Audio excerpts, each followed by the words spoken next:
My name is Claire Whitmore. I am 34 years old, and I have spent the last 9 years working as a pediatrician at Riverside Children's Clinic, in the same building where I met the man I thought I was going to marry. I was standing in my future mother-in-law's living room, still wearing the blush-colored dress I had tried on for the final fitting that morning. The neckline cut just low enough that my seamstress had joked I'd steal attention from the bride, even in a fitting room mirror, my chestnut hair falling loose over one shoulder, when the family attorney read a sentence that made the room go completely silent. Richard Prescott's controlling interest in Prescott Health Group, comprising 62% of all outstanding shares, is hereby transferred in full to Claire Whitmore. Not to Ethan, not to his father's own son, the man I was supposed to marry in 7 days. To me. I remember the exact weight of the silence that followed, how it pressed against my chest until I could hardly breathe. I remember Ethan's mother, Diane, turning toward me with an expression I had never seen on her face before, something between disbelief and pure, undisguised hostility. I remember Ethan's hand, which had been resting on my knee moments earlier, going rigid and still. I remember Grant. Ethan's older brother sat across the room, arms crossed, watching me with an expression I couldn't quite read yet. Not shock exactly, more like quiet, careful understanding, as though some private suspicion of his had just been confirmed. Richard Prescott, the man who built this clinic empire from a single family practice, the man who had welcomed me into his family with genuine warmth for the past 2 years, had been dead for 6 days, and in his final act, he had handed me his life's work instead of his own son. I hadn't asked for this. I hadn't even known it was coming. But sitting there in that room, feeling the weight of everyone's eyes shift toward me, I understood one thing with absolute clarity. Whatever Richard Prescott had seen coming, whatever fear had driven him to make this decision in secret, was about to become my problem now, 1 week before my wedding, whether I was ready for it or not. And I had no idea yet just how far his own family was willing to go to take it back. I should start further back, because none of this makes sense without understanding who Richard Prescott actually was to me. Long before any of us imagined a will, a funeral, or a fight over 62% of a company I never asked to own, I grew up in Millbrook, a small town 2 hours outside Denver, the only daughter of a high school science teacher and a nurse who worked nights at the county hospital. We were comfortable, never wealthy, the kind of family that budgeted carefully and still managed to laugh over dinner most evenings. I chased medicine through college and medical school on scholarships and loans that took me a decade to pay off, through residency nights so exhausting I sometimes fell asleep standing at the nurse's station. Pediatrics chose me somewhere in my 2nd year, when I realized I could calm a screaming toddler faster than almost anyone else on my rotation. I took the position at Riverside Children's Clinic 9 years ago, drawn by its reputation for genuinely excellent care rather than volume-driven medicine. I didn't know then that Riverside was one of 6 clinics under the Prescott Health Group umbrella, or that the quiet, silver-haired man who occasionally walked the halls in a simple gray sweater, asking nurses about their families by name, was the founder of the entire operation. I met Richard properly during my 2nd year at Riverside. During a leadership dinner, I almost skipped out of sheer exhaustion. He sat down across from me, unprompted, and asked what I would change about the clinic if nobody could tell me no. Most executives ask that question performatively. Richard actually listened to my answer, took notes on a folded napkin, and implemented 2 of my 3 suggestions within the month. Over the following years, our conversations became a quiet fixture of my work life, brief exchanges in hallways that gradually deepened into something like genuine mentorship. Richard had built Prescott Health Group from a single practice his own father started in the 70s, expanding it slowly, deliberately, always insisting that growth without integrity was simply a slower form of failure. Most people in my position eventually stop asking whether something is right, he told me once, and start only asking whether it's profitable. I don't want to become that, Claire. I need people around me who'll tell me when I'm becoming that. I didn't know at the time how literally he meant it. I met Ethan through his father, at one of the same leadership dinners where Richard and I had first spoken. Ethan Prescott was 36 then, handsome in an effortless way, the kind of charm that came from growing up comfortable and never once questioning whether the world would accommodate him. He worked in business development for Prescott Health Group, technically preparing to eventually take over his father's role, though even then I noticed how often Richard redirected major decisions away from him, gently, as though managing an expectation rather than trusting a successor. Ethan pursued me with a confidence I found flattering at first, before I understood it as simply another version of that same inherited certainty, the assumption that things generally worked out the way he wanted them to. We dated for a year before he proposed, on a weekend trip to the coast, in a moment so carefully staged with candles and a string quartet that I laughed before I cried, moved despite myself by the effort. I said yes anyway. I loved him, or believed I did, in the specific way you can love the version of someone you've decided to see, rather than the version quietly revealing itself in the details you choose not to examine too closely. Grant, Ethan's older brother by 4 years, existed at the edges of our relationship in a way I found difficult to fully understand at first. He attended family dinners with a kind of polite distance, contributed little to conversations about Prescott Health Group, and left most gatherings earlier than everyone else, always with some genuine excuse related to his own company, Holloway Ridge Capital, an investment firm he'd built entirely independent of his father's business. Grant wanted nothing to do with the clinics, Ethan told me once with a shrug, said healthcare wasn't his thing, started his own firm instead, proved his point, whatever it was. I asked Richard about it directly, months into my engagement. He considered the question longer than I expected before answering. Grant and I disagree on some things. He thinks I've let certain people get too close to this business. He paused. He's not wrong about everything, Claire. I didn't push further. I had no reason to yet. The wedding planning consumed most of the following year, the particular exhausting choreography of merging two families. I noticed things during that year I chose not to examine too closely. Ethan's increasing evening meetings with men named Foster and Callahan, business partners he described vaguely as expansion consultants whenever I asked what exactly they consulted on. The way Richard's expression tightened slightly whenever those same names came up at dinner. The way Grant, on the rare occasions our paths crossed, watched Ethan's business conversations with an expression closer to concern than sibling rivalry. You should ask him what Foster and Callahan actually want from the clinics, Grant told me once, unprompted, during a family barbecue 6 months before the wedding, his voice low enough that only I could hear it. Before you marry into whatever they're planning to do with it.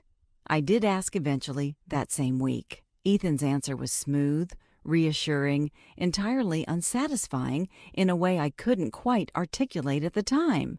Expansion opportunities, new service lines. Nothing I needed to worry about, he promised, in a tone considerably more dismissive than comforting. I let it go. I had a wedding to plan, a career I loved, and a fiancé whose occasional evasiveness felt, at the time, like a minor flaw, rather than a warning sign worth taking seriously. Richard's heart attack came without warning on a Tuesday evening, 6 days before what should have been my wedding day. He collapsed in his home office, alone, and was pronounced dead before the ambulance even reached the hospital. I remember standing in the receiving line at his funeral, wearing black instead of the wedding dress hanging untouched in my closet, accepting condolences from people who kept calling me the future Mrs. Prescott. I remember Grant standing slightly apart from the rest of the family, watching the proceedings with an expression of genuine, private grief that somehow felt more honest than anyone else's composed sorrow. I remember thinking, foolishly, that whatever complicated history existed within this family, at least the worst of it had died along with Richard. I had no idea the will would be read 6 days later, or that it would reveal Richard had been quietly planning something for months that none of us, myself included, ever saw coming. The reading took place in Richard's own study, a room I'd visited perhaps a dozen times over the years, always struck by how unpretentious it remained despite everything he'd built. The attorney, a careful, precise woman named Patricia Hollis, who had represented Prescott Health Group for over 15 years, sat behind Richard's own desk. Diane sat closest to her, dressed in the same somber elegance she'd worn since the funeral. Ethan sat beside me, his hand finding mine the moment Patricia began speaking. Ethan's younger sister, Amanda, sat near the window, scrolling through her phone with the boredom of someone who'd already decided this meeting was a formality. Grant sat furthest from the desk, arms crossed, his expression carefully neutral in a way I'd learned meant he was paying closer attention than he wanted anyone to notice. Patricia moved through the initial provisions efficiently, the family home to Diane, along with a trust ensuring her comfort.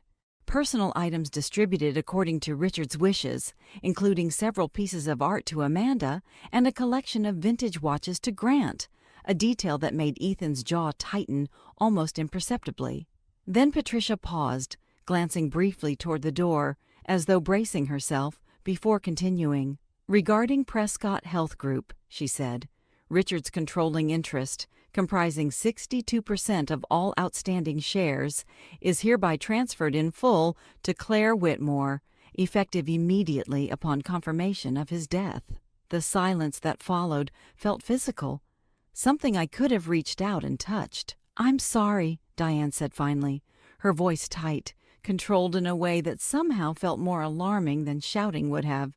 "Could you repeat that?" Patricia repeated it, word for word, her expression giving nothing away. "That's not possible," Ethan said, his hand tightening around mine hard enough that I felt it in my knuckles. "That has to be a mistake. I'm his son. I've worked for this company for 8 years. "There's no mistake," Patricia said carefully. "Richard amended his estate plan 4 months ago, in a process I personally oversaw and documented extensively, including a full competency evaluation, given the significance of the change. He was entirely lucid and entirely deliberate." 4 months ago, Grant said quietly, the first words he'd spoken since the reading began. Something in his tone suggested this wasn't entirely news to him, though clearly the specifics were.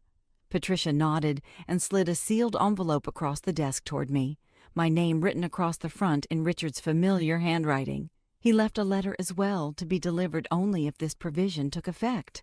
I'll also say plainly, this provision is legally sound. Any attempt to contest it will face a very high burden of proof. Diane's expression shifted from shock into something colder. "Patricia, surely you understand how this looks. A company built by this family, handed to someone who isn't even blood." "I understand how it looks," Patricia said evenly. "I also understand exactly why Richard made this decision. Whether the family agrees with that reasoning is a separate question from whether the decision itself is valid." Ethan turned to look at me, something in his expression I'd never seen directed at me before. "Did you know about this before today?" "No," I said, my voice steadier than I felt. "I had absolutely no idea." He studied my face for a long moment, then released my hand and sat back, putting deliberate distance between us for the first time since we'd started dating. Amanda finally looked up from her phone. "So what happens now? She just runs the clinics? She's a pediatrician, not a CEO. "The will specifies an 18-month transitional period," Patricia said, "during which Claire holds controlling authority alongside a board of independent advisors Richard appointed before his death. After that, full authority remains hers permanently." Grant caught my eye across the room, something in his expression softening. Not surprise, but quiet acknowledgement, as though a private theory he'd been carrying for months had just been confirmed. "I'd like to speak with Claire alone," he said, "once everyone's had time to process this." "Absolutely not," Diane said sharply. "This family needs to discuss this together." "Mother," Grant said, "I'm not making a case. I'm asking for a conversation, the same one Ethan will want eventually, once he's calm enough to think instead of just react." Ethan stood abruptly, the chair scraping against the floor. "I need air," he said, and walked out without looking back at me, without a single word of reassurance. I sat in that study for a long moment after everyone else had filtered out, the sealed envelope still unopened in my lap, the weight of everything settling slowly into my chest, like stones dropped one at a time into still water. I finally opened Richard's letter that evening, alone in my apartment, still wearing the same dress I'd worn to the reading. Claire, if you're reading this, then I'm gone, and you've just learned something I imagine feels less like a gift and more like a burden dropped on you without warning. I owe you my reasoning. I love my son, but loving Ethan honestly means acknowledging something I've watched happen over the past several years, something I don't believe he's fully aware of yet. He has surrounded himself with men who see this company as an opportunity rather than a responsibility. Foster and Callahan have been pushing expansion plans that concern me considerably more than I've let anyone at those meetings understand. I've watched Ethan agree to things in principle that I don't believe he's examined closely enough to understand the risk involved. I asked Grant to take over the company years ago. He refused, honestly, because he didn't trust himself to run a healthcare company the way it deserved to be run. I respected that honesty more than I could have respected false confidence. You, Claire, have spent 9 years demonstrating exactly the values I built this company around. You've told me difficult truths I didn't want to hear, and never once did it to gain favor with me. That's rarer than you probably realize. I need you to protect this company from Foster and Callahan, whatever that requires. I've documented concerns about their financial arrangements, kept in a separate file at my office that Patricia can direct you toward. I believe they've been positioning Ethan to authorize decisions that primarily benefit their own interests. Trust Grant. He has never once stopped caring about what happens to this company, or to you, more than he's probably admitted even to himself. Please don't let anyone convince you that accepting this means abandoning your own life. Run this company the way you'd want it run if you were still just the doctor walking these halls every day. With more gratitude than I ever adequately expressed while I was alive, Richard, I read that letter twice before I finally set it down, my hands unsteady. Whatever fear had driven Richard to make this decision in secret, whatever concerns about Foster and Callahan he documented but never fully shared with me, I understood now that I'd inherited considerably more than a company. I'd inherited a warning he never got the chance to finish delivering. My phone rang that same evening. Grant's name appeared on the screen, and I stared at it for a long moment before answering, uncertain what conversation I was actually about to have. I know this is a lot to process tonight, he said without any preamble, but there's something you need to see before Foster and Callahan get to you first. Can you meet me tomorrow morning? Somewhere away from my mother, away from Ethan, just you and me? Grant, I don't even understand what's happening yet. What could you possibly show me that would help right now? His voice, when he answered, carried a weight I hadn't heard from him before, something between warning and genuine concern. Claire, my father didn't make this decision lightly, and he didn't make it without reason. Before you spend one more day thinking this is simply a shocking inheritance you need to figure out how to politely decline, you need to understand exactly what you're actually protecting and exactly who's going to come after you to take it away. I agreed to meet him, uncertain whether I was about to gain an ally or simply trade one set of complications for another. I had no idea yet how right Richard had been to trust him. Grant chose a quiet coffee shop 2 towns over from where the Prescotts lived, far enough from familiar faces that neither of us worried about being interrupted. He was already seated when I arrived, a slim folder placed on the table in front of him. I'm still not entirely sure why I came, I admitted. Grant, I don't know how to run a company. You don't need to run it alone, he said. That's what the transitional board is for. What you need to understand is why my father was so determined to keep this out of Ethan's hands and out of Foster and Callahan's reach. He slid the folder across the table. Inside were financial documents and several emails between Ethan and the 2 men. My father hired an independent forensic accountant 6 months ago, Grant explained. After noticing inconsistencies in expansion proposals, Foster and Callahan kept pushing Ethan to approve. What that accountant found wasn't just aggressive business tactics. It was a structure funneling clinic revenue into a separate holding company they control, disguised as consulting fees. Over the past 18 months alone, roughly $4 million, routed through invoices for services that were either overpriced or never actually performed. I stared at Ethan's signature appearing again and again beneath payments I now understood had likely never funded anything real. Did Ethan know? I asked quietly. Grant's expression tightened. I honestly don't know. I want to believe he didn't, that they simply used his trust. But I also know my brother stopped asking hard questions a long time ago, as long as the answers he got kept everyone telling him he was doing a good job.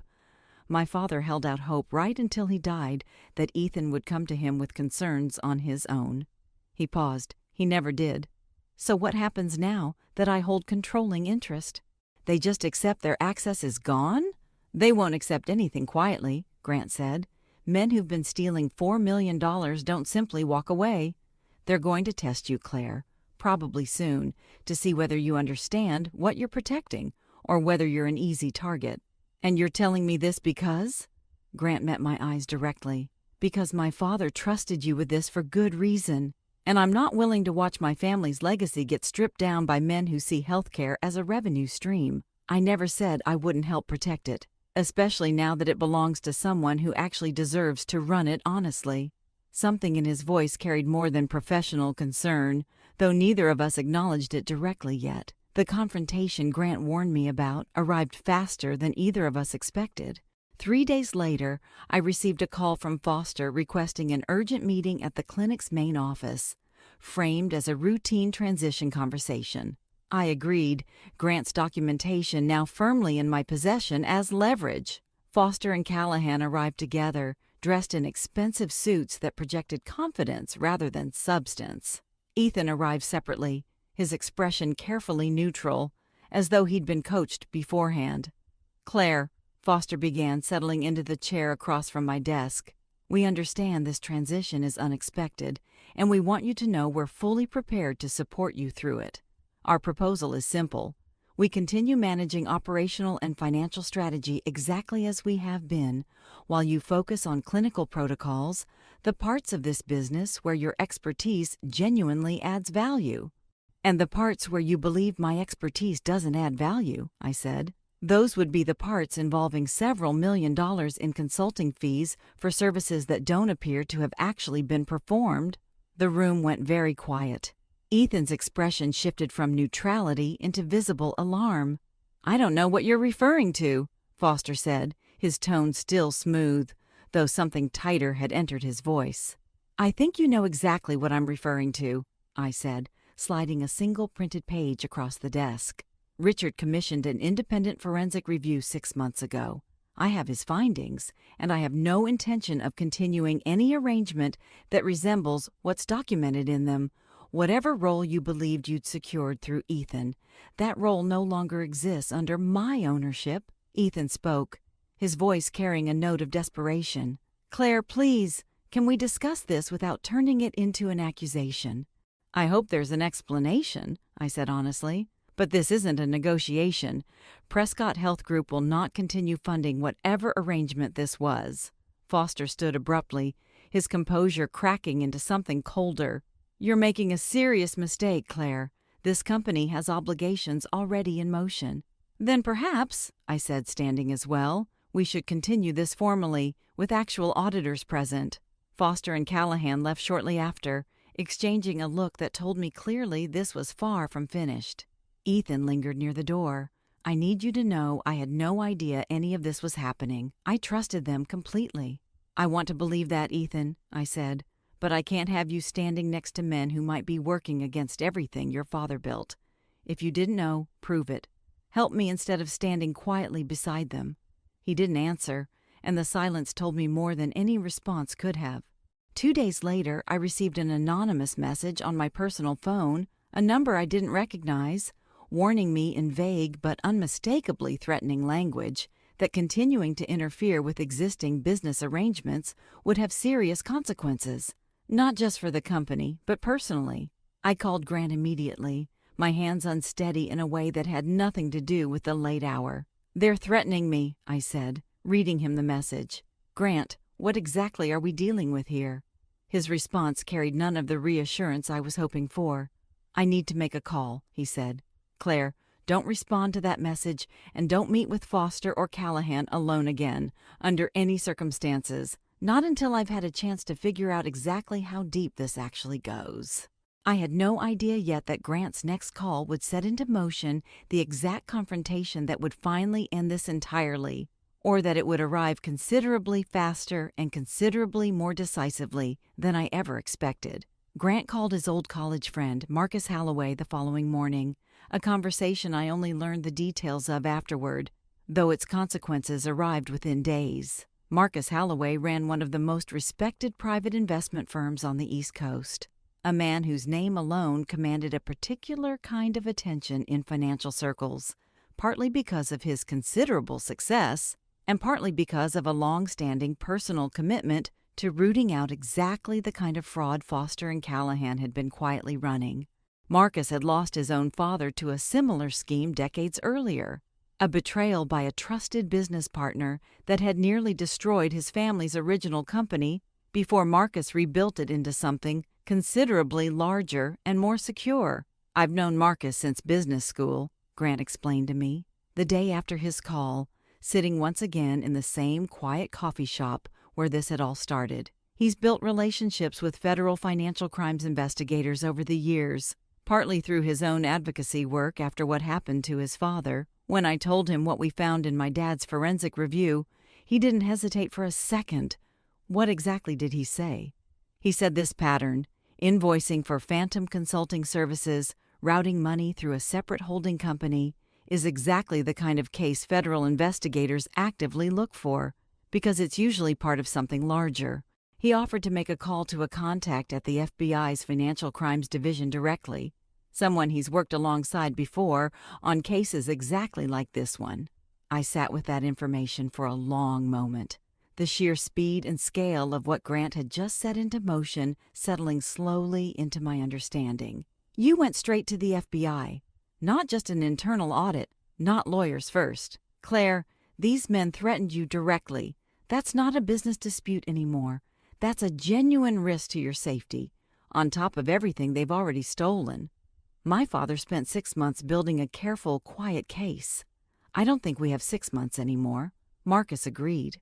2 days later, Foster called requesting another meeting, this time insisting it happen at the clinic's main office, framed once again as a necessary conversation about transition logistics. Something in his tone, colder and more insistent than our previous exchange, told me this wasn't a courtesy call. I told Grant immediately. He arrived at the clinic an hour before the scheduled meeting, along with Marcus Halloway himself, a composed, sharp-eyed man whose calm presence made the entire situation feel simultaneously more serious and more manageable. "Foster and Callahan don't know I'm involved yet," Marcus told me. "Grant thought they'd be less careful with you if they didn't know federal attention was already circling." "How far did this already go?" I asked Grant. "Far enough," he said. "Marcus's contact at the FBI reviewed the forensic documents 2 days ago. Foster and Callahan apparently ran something similar at 2 previous companies. There's already an active investigation forming, and it's considerably bigger than either of us realized." Foster and Callahan arrived precisely on schedule, Ethan trailing behind them. "Claire," Foster began, "we've discussed the situation further, and we're prepared to offer a more generous transition arrangement, provided you keep our existing management structure in place for at least another 18 months. "That's an interesting offer," I said, "though I'm curious what exactly you're offering in exchange for continuing an arrangement I already know is fraudulent." Callahan's expression hardened. "We've already explained. Those preliminary findings are misleading." "They're not misleading," Grant said, stepping into the doorway, Marcus following closely at his side. "If anything, they were conservative." Foster turned sharply, his composure cracking at the sight of Marcus, whose reputation carried unmistakable weight in financial circles. "I wasn't aware you were involved in this," Foster said, his voice unsteady. "I wasn't until 3 days ago," Marcus said calmly. "Now I am, considerably. I made a call to contacts at the FBI's Financial Crimes Division after reviewing the documentation Richard commissioned before his death. They've been building a parallel case against both of you already. The message sent to Dr. Whitmore's personal phone this week traced back to a burner registered under Mr. Callahan's assistant. Threatening a controlling shareholder isn't just bad judgment. It's a federal crime on top of everything else. and it accelerated their timeline considerably. The color drained from Callahan's face. Before he could respond, the outer door opened, and 2 federal agents entered, their credentials already visible. "Mr. Foster, Mr. Callahan, we need you both to come with us.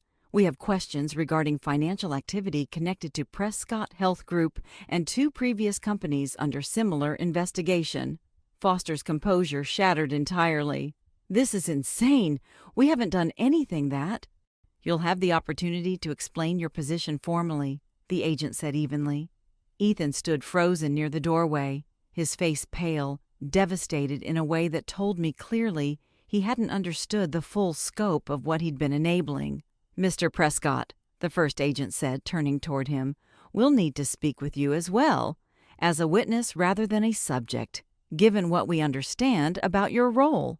Foster and Callahan were escorted out separately, their protests growing more desperate as they moved through the hallway, past clinic staff who watched in stunned silence. Grant stood beside me throughout, close enough that I could feel the steady warmth of his presence, even as everything around us felt chaotic and surreal. "I need to speak with my mother," Ethan said quietly, once the agents had gone. "Ethan," I said, softening slightly, "I do believe you didn't fully understand what they were doing. But you don't trust me anymore," he said. "Not the way you did before." I didn't answer immediately. Some truths require time before they can be spoken kindly.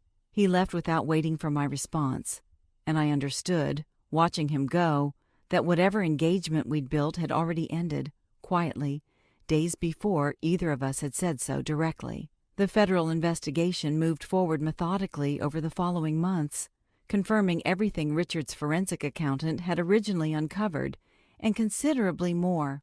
Foster and Callahan had run nearly identical schemes at 2 previous companies before joining Prescott Health Group, each time relying on a trusting executive's adult child to authorize payments without asking difficult questions. Both men were formally charged with wire fraud and conspiracy, facing potential sentences that would keep them well removed from any healthcare company's finances for years to come. Ethan cooperated fully with investigators once the full scope became clear to him, and his cooperation kept him from facing charges himself, though the public unraveling of his father's company cost him something more lasting than legal consequences. Our engagement formally ended 3 weeks later, quietly, over coffee. I spent so long assuming I'd inherit all of this simply because I was supposed to, Ethan said, that I never asked myself whether I was building the skills to deserve it. My father saw that, apparently, long before I did. "I don't think this was ever about deserving it," I said. "I think it was about who was willing to actually protect it, even when that became difficult." He nodded slowly. "I hope you run it well, Claire. My father clearly saw something worth trusting in you. He was right to. We parted without bitterness, both of us finally honest about a relationship built more on comfortable assumption than genuine partnership. Diane never fully accepted Richard's decision. She consulted her own attorney within a week of the reading, testing whether the will could be contested, only to be told plainly that Patricia's competency documentation left nothing worth challenging in court. Once the fraud investigation broke publicly, and it became clear exactly what Richard had been protecting the company from, even Diane's attorney advised her to drop the idea entirely rather than have her name associated with defending Foster and Callahan's arrangement. She never apologized, but she quietly let it go, and the undeniable evidence eventually forced her to acknowledge, at least privately, that her late husband's instincts had proven correct. We settled into distant, formal politeness. Amanda, surprisingly, became something closer to an ally, her earlier boredom replaced by genuine curiosity about the business. And she eventually joined the marketing division, our relationship growing warmer than I'd expected. Grant remained beside me throughout the entire transition, not as an official executive, since he kept his own investment firm, but as a genuine advisor whose judgment I came to trust more with each passing week. What had begun as professional partnership quietly deepened into something neither of us rushed to name. "I used to resent this company a little," Grant admitted one evening, nearly 6 months after Richard's death. as we sat on his back porch. Not because I wanted to run it, because I felt like my father spent so much energy building something he could never fully protect from the people closest to it. And now? Now I think he finally found someone who could protect it exactly the way he hoped. He looked at me for a long moment, his eyes tracing over me the way they hadn't quite let themselves before. Lingering, unhurried. Honestly, some part of me hoped it might end up being you, long before any of this happened. Were you ever going to say that out loud? I asked. He smiled. Probably not. You were engaged to my brother. I wasn't about to become the kind of man who complicated that. Marcus Halloway became a genuinely valuable partner in the company's continued growth, impressed enough by the integrity with which I'd handled the crisis that he approached me directly, several months later, with a substantial investment offer to fund the kind of ethical clinical expansion Richard had always envisioned. I don't invest in companies, he told me. I invest in the people running them. Under that investment, Prescott Health Group expanded thoughtfully over the following 2 years, opening 3 additional clinics in underserved communities and launching training programs Richard had always wanted to build. I remained a practicing physician throughout, splitting my time between clinical care and the leadership Richard had entrusted to me. I married Grant 18 months after that confrontation, a small ceremony held in the garden behind Richard's own home, the same house where I'd once sat frozen through the reading of a will that changed the entire trajectory of my life. Diane attended, her presence a complicated mixture of acceptance and lingering grief. Amanda stood as one of my bridesmaids. Marcus attended too, along with Patricia Hollis, whose careful legal work had protected everything Richard originally intended. Ethan sent a card rather than attending, wishing us genuine happiness and mentioning he'd started his own consulting practice, built, he said, on considerably more careful due diligence than he'd previously understood the value of. I think often about that evening in Richard's study, the shock of hearing my own name attached to a company I never expected to inherit. I could have declined the responsibility, handed the mess back to whoever wanted it badly enough, retreated safely to the exam room. I didn't, because I understood, somewhere in those chaotic weeks, that Richard hadn't handed me a burden so much as he'd recognized something in me worth trusting, the willingness to protect something honestly, even when that meant confronting people who assumed I'd simply step aside. Prescott Health Group thrives now, guided by exactly the values Richard built it around: patient care over profit margins, honesty over convenient assumption. Grant and I built our life together not around the crisis that first brought us close, but around the quiet, steady partnership that followed it, choosing each other deliberately rather than accepting a role someone else had already decided for us.